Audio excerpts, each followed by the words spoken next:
It said slaves should fear their earthly masters. We know that was and That's respect why- them. You know some lines got So how many times do we hear the slave thing come up, especially amongst skeptics and atheists and people who would like to take some credibility from the Bible? I think that it's good to be skeptical if you know how to do it critically, where you're accounting for your own biases in your skepticism and you're questioning your own questions. I think that's all great. I think it's difficult because people tend to be skeptical in a very biased way. And that almost never gets talked about, especially not said in that way. My difficulty with people that are famous like this, they have access to people that are very knowledgeable on the Bible. Lecrae, for instance, I'm not saying that he's who I would pick for somebody to talk to, but he's definitely a good pick. And I think he was on this show. Yeah, he's been on the show, but they didn't talk about this part of it. I don't believe they got into that part. Maybe I didn't hear the whole thing, but it was like different questions come up about. I remember like they talked about Catholicism and why do you have to go confess to a man if it says only God can judge you? It was stuff like that. And this is not that far from that. But so let's get into this slavery thing. And it's difficult because we've talked about it so many times. There's a hesitancy for me to want to break it all the way down again, but I've got to pretend nobody's heard us do this before. So that's what I'm going to do. And feel free to chime in. So when it comes to the slavery conversation, it says slaves obey your earthly masters or fear whatever your earthly masters. We have to understand that at the time that's written, he's talking to people who are Christians.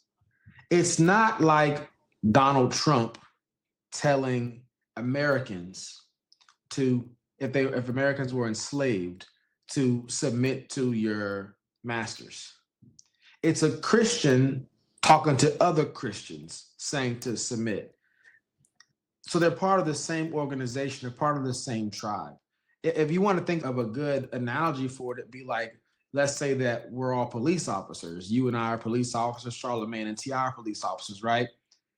And you're living your life as a police officer, but for a certain moment, you suspend the authority that you have as a police officer and you go and do undercover work. And you act as the people that are doing whatever it is you're doing to get information. So you can figure out who the bigwigs are and who you need to take down. This guy is going to have dual instructions. He has instructions coming from whoever the drug person or whatever kind of crime they're involved in, whoever the big shot, the big wig is in that, right? They're telling that guy to do things. He has to move a certain way amongst that social group. Does that make sense to you? What I'm saying? Yeah. But he also has rules coming in from the police force. The police force knows the rules of what's going on in, let's say, the drug game, because they have this undercover cop in there, right? They know what he's being told. The drug gang people don't know that he has other rules that he's living by, which is these cop rules, right? So when in the Bible they're saying slaves submit to your master, it's not some random guy telling random slaves, hey, submit to the masters. It's Christians. A Christian who was a disciple, an apostle of Jesus, who's passing on the teachings of Jesus to other Christians. Christians who are owners, Christians who are slaves, Christians who are politicians, soldiers, homeless, merchants.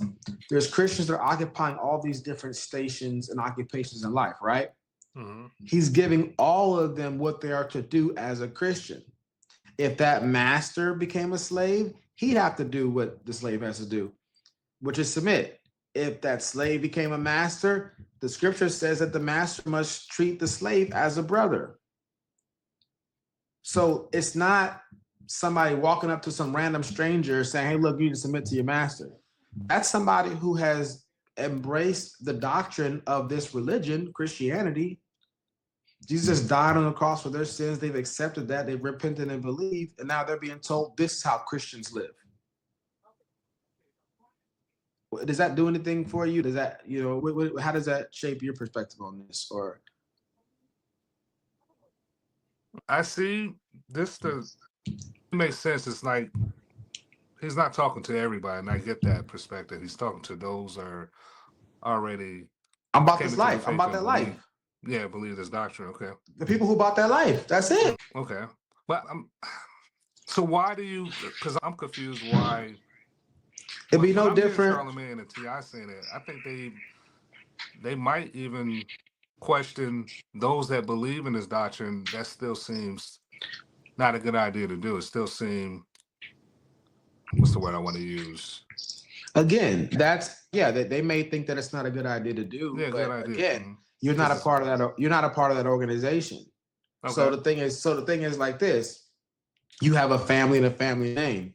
Have you ever been in situations where your parents told you to act different than people that were around you, and then the people around you are like, "Why you got to do that? That's crazy. Why you got to do that?" I remember I had to come in when the street lights came on. My mom would turn that light on and off right there, and I had to get. When I was living in North Carolina, I had to get home before the street lights. You see what I'm saying? Okay. Some of my friends thought that was crazy.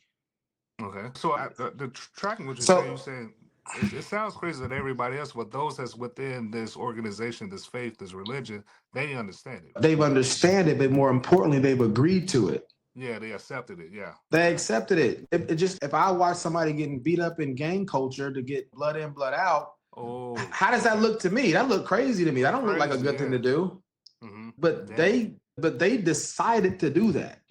Man, okay, yeah. Now that's a better example. That part of the conversation gets discussed very much. Because you see a lot of guys that's involved in the street crime. Any civilian, if something happens to them, it makes sense for them to cooperate with the police.